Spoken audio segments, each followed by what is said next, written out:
nasa atin ang linya ngayon, Ruth at Nandyan Chacha. po. Si Opo. senatorial candidate Kiko Pangilinan. Good morning po, Senator Kiko. Ay, nasa Zoom. Number ano ba si... Hi. Good morning. Good morning. Senator. Good morning sa inyong lahat, Ted. Yes, good morning. Inasahan niyo po ba ito? Ang pagpasok niyo, medyo mataas-taas talaga ang ranking natin ngayon na medyo kakaiba doon sa mga nagdaang surveys. Ano po ang pakiramdam niyo? Inasahan niyo po ba ito o nagulat kayo? Oh, nagulantang kami ni Sharon kagabi, no? Nung bandang alas 7:30 nung lumabas na tayo nasa number 5 na. Dahil bago noon, yung huling survey ng May 1 to 4, and sa isang survey, number 17 kami. No? So, sabi ko, milagro na siguro para manalo at mag-top 12. Pero, of course, we were also hoping na yung aming last big push na in the last 7 days, which was after the survey, would, sabi ko nga, if it succeeded, then kayang pumasok sa top 12 kasi marami pang mga butante sa huling linggo ay tsaka nagpapasya. And mukhang narinig nila ang ating panawagan at nakumbinsi sila at isinantabi itong mga paninira na fake news at disinformation at sinuportahan kami ni Pam. Yung sinasabi niyong last big push, ano po ba yan? Tsaka yan po ba yung talagang, saan niyo pang factors ina-attribute yung ganitong magandang performance niyo po sa eleksyon? Well, of course, nandyan yung mga endorsements, no, ng iba't ibang mga grupo, Bangsamoro, JIL, maraming salamat.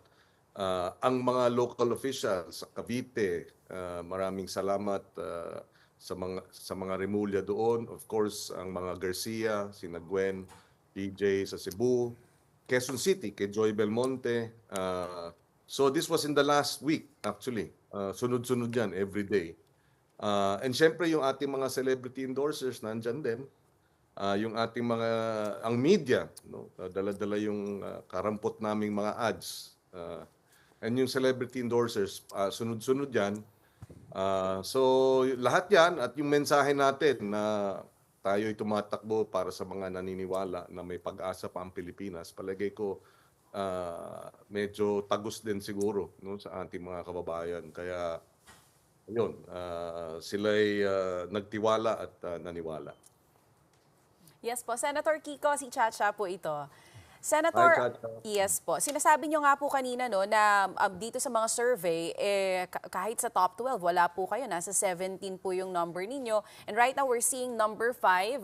Ano po ang pakiramdam nyo ngayon na hindi lang basta top 10 or 11 or 12, nasa top 5 po kayo? At ano din po ang sabi dito ng inyo pong asawa na si megastar Sharon Cuneta? Well, nung nalaman namin kagabi, napaluhod kami at nanalangin at nagdasal, no, at nagpapasalamat. At sabi ko nga, ang inaasahan na lang namin noon, ako basta makapasok sa top 12. Ito yung mga 1 week before. Pero nung araw na nung halalan, sabi ko, kasi may lumabas na naman na survey, sabi ko, kahit na 13 na lang, wag lang 17. Sabi ko, pero talagang sabi ko nga, in the last week, nag-decide ang ating mga kababayan, hindi ito nakita sa survey. And maraming pagkakataon din, by the way, sa nakaraang mga halalan, na yung mga nasa labas ng survey, kahit nasa linggo na lang, last week, pumapasok. No? So yun it. I was holding on to that. No? Although, of course, expecting the worst, hoping for the best tayo. But in the end, our message, palagay ko, klaro din ang mensahe namin ni Bam. No? Siya, kolehiyo, libreng kolehiyo, trabaho. Ako naman, mapapaba ang presyo ng bigas at masuportahan ang ating food security para maging abot kamay ang pagkain. Tuloy-tuloy lang kami. Hindi kami nagpatinag doon sa mga kung ano-anong mga paninira. Yung pa siguro ang isang revelation, no, na ako na ata yung valedictorian o summa cum laude ng paninira at disinformation itong nakaraang halalan. Mula January hanggang Mayo, walang patid ang paninira na ginagawa sa atin. Pero I guess yung ating mga kababayan alam na, sabi nga, alam na this, no? Doon sila naniwala sa katotohanan, hindi sila pumayag na na madala at malinlang ng disinformation. Salamat. Senator, yung pangako po ninyo na pagpapababa sa presyo ng bigas, productivity po sa agrikultura, Senator, narinig na po namin to for the longest time. Sa inyo po ngayon pagbabalik in the Senate, ano ang inyong magagawa to make this a reality?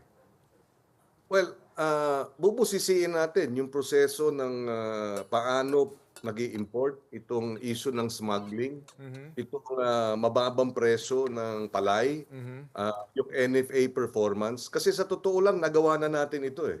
Noong 2015, naranasan ng ating mga kababayan ang pinakamababang inflation sa loob ng 20 taon. That was September 2015. Yung panahon na yon, yung 1,000 piso, 500 piso, maraming nabibili. Bakit? Dahil napababa natin yung inflation, we managed it after 1 year from 2014 nung tayo naupo bilang Food Security Secretary. Yan ang inatasan sa atin ni Presidente Aquino noon. And we succeeded. So how did we do it? It's a combination of law enforcement. It's a combination of policy. Siyempre, transparent sa pag-import ng bigas. Hinabol yung mga smuggler. Nagawa na natin noon. Pag tayo po ay naupo at nasa Senado na, we will use the oversight functions ng committee ng Senado, committee ng Senado para busisiin ito. At sino ang dapat nananagot? Bakit?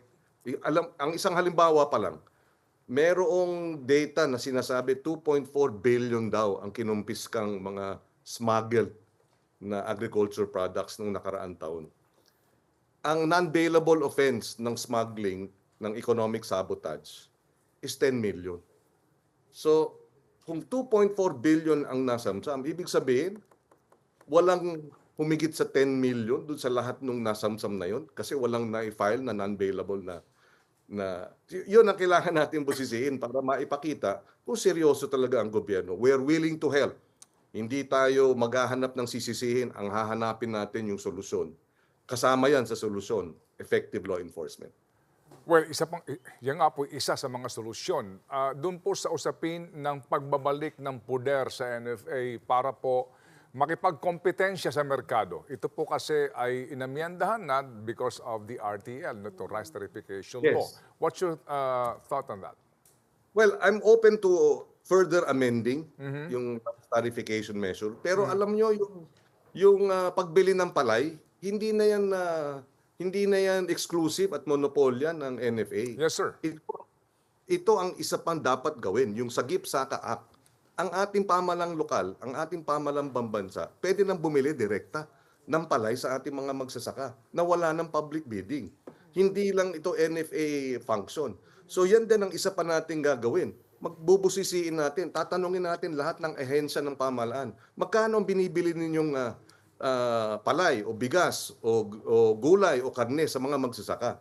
Dahil pag binili ng gobyerno yan, tataas. Magkakaroon ng kompetisyon itong mga middlemen. Hindi na nila babaratin itong mga magsasaka. Pag binibili ng 20 pesos per kilo ng palay ng gobyerno, hindi napapayag itong mga farmers na ibenta sa trader. Ibibili na lang o kaya tataas na ngayon ng trader yung presyo. So, full implementation ng direct purchases ng gobyerno sa ating mga magsasaka at mangingisda sa tamang presyo. Isa pa yan na dapat nating busisiin. Sige po, sir. So, sabi nga po natin ay ang lahat ng inyong mga binabanggit ay ating aabangan.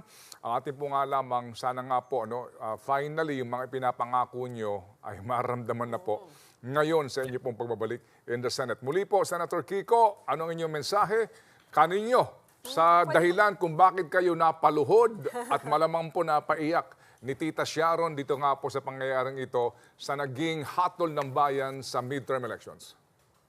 Nagpapasalamat tayo sa Panginoon, sa ating mga kababayan. Ipinaupaya na natin nga sa Panginoon ito. Sabi ko, after all we've done, humanly possible.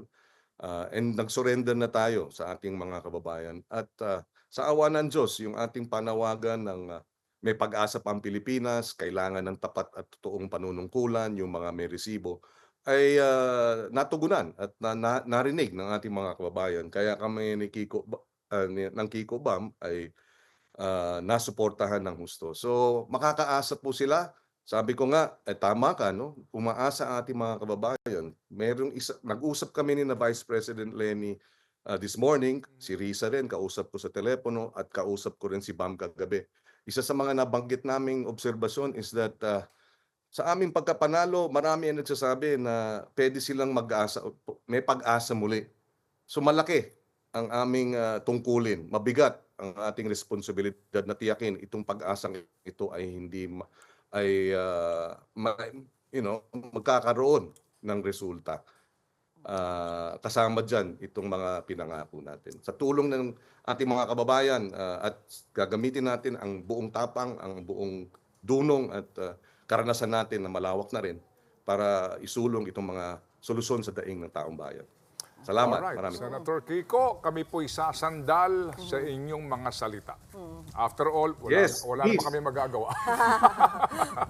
At kailangan nyo kami pantayan. Bantayan nyo kami. Yes, sir. Salamat. Maraming salamat. Mabuhay po and regards kay Ate Shawi. Aabot. Maraming salamat. Thank you very much po. Bilang